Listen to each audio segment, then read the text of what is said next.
بعد أكتر من 3 سنين منقطع فيهم عن السفر، أخيرا في طريقي إلى بلد جديدة، لبنان. خليكم معايا في الفيديو ده علشان أعرفكم كل حاجة محتاجينها عن تخطيط رحلة كاملة إلى لبنان. ولكن قبل ما نبدأ ما تنسوش تدعموا المحتوى وتشتركوا في قناة اليوتيوب. دلوقتي خلينا ندخل في الموضوع بتاعنا النهاردة.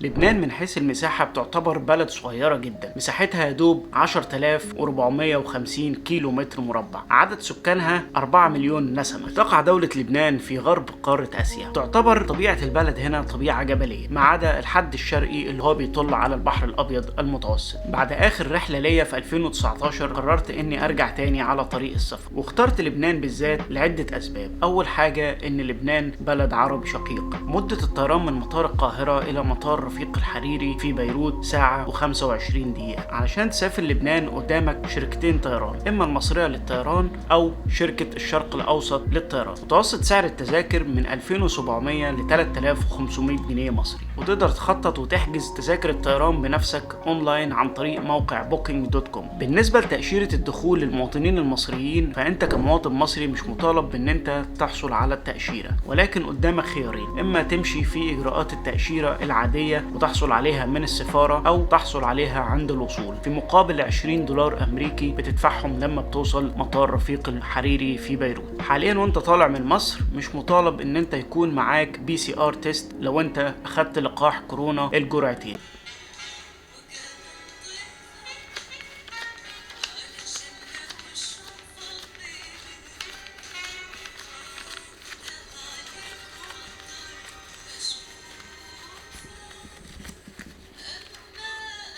بالنسبة للعملة في لبنان فهي الليرة اللبناني، ولكن الحال الاقتصادي والوضع الاقتصادي في لبنان حاليا غير مستقر، وفي أزمة اقتصادية بيمر بيها البلاد، وده بسبب حرب ما بين روسيا وأوكرانيا، واللي أدى لارتفاع سعر البنزين هنا في البلد، ومعاها ارتفع سعر صرف الليرة اللبناني. سعر صرف الدولار الأمريكي في البنوك ب 1500 ليرة لبناني، ولكن محدش بيستخدم الصرافة في البنك. طول ما انت ماشي في شوارع بيروت أو شوارع لبنان هتلاقي مكاتب صغيرة اسمها صراف، دي اللي انت بتقدر تغير منها الدولارز الامريكي او اليورو الى العملة المحلية، وسعر الصرف بيكون في الوقت الحالي 22,000 ليرة للدولار الامريكي. اختيارات الاقامة في لبنان محدودة جدا، ومعظم الفنادق والهوستلز بتتمركز في العاصمة بيروت. علشان كده معظم الناس اللي بتيجي لبنان بتخطط رحلتها ان هي تقعد في لبنان، تعمل رحلات يومية الى الاماكن التانية، وده بسبب ان مفيش اختيارات كتيرة ومتعددة في المناطق التانية في الشمال او الجنوب او المناطق الجبلية. متوسط سعر الفنادق بيبدأ من 25 دولار ل 50 دولار. خليني بقى اكلمكم عن حاجة مهمة جدا، وهي المواصلات في لبنان. اخيرا يا جماعة في اتوبيس جاي هناك اهو، نحاول نوقفه.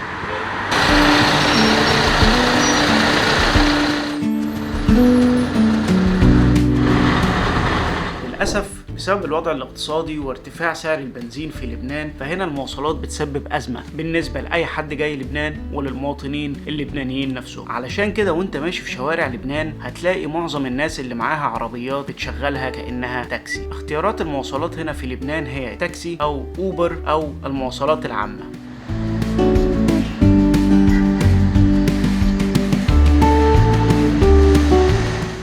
طول ما انت ماشي في شوارع بيروت هتحس كأن انت في متحف مفتوح، لان هنا البلد ثقافتها بتمتزج مع الوضع السياسي اللي عاشته البلد على مدار عشرات السنين الماضية.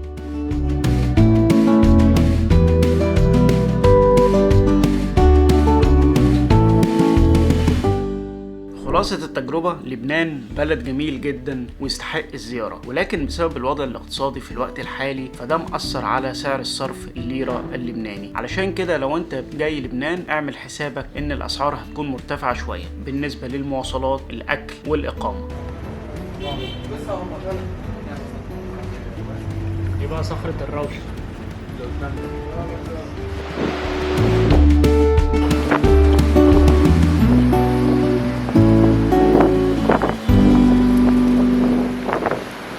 تعرفنا على كل اسم كنافه من الحاجات دي. هلا هو عندك اصناف كثير، هذا بنسميه احنا بورما، وهذا بورما بفستق.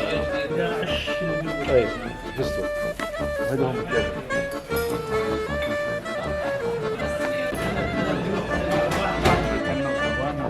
نحل اجرب.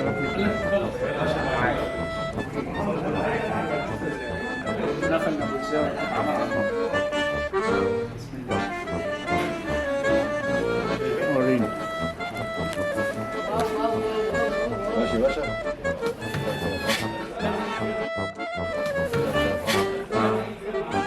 هذه احنا مسويه كنافه وجبنه، وهذه احلى كنافه لشعب مصر.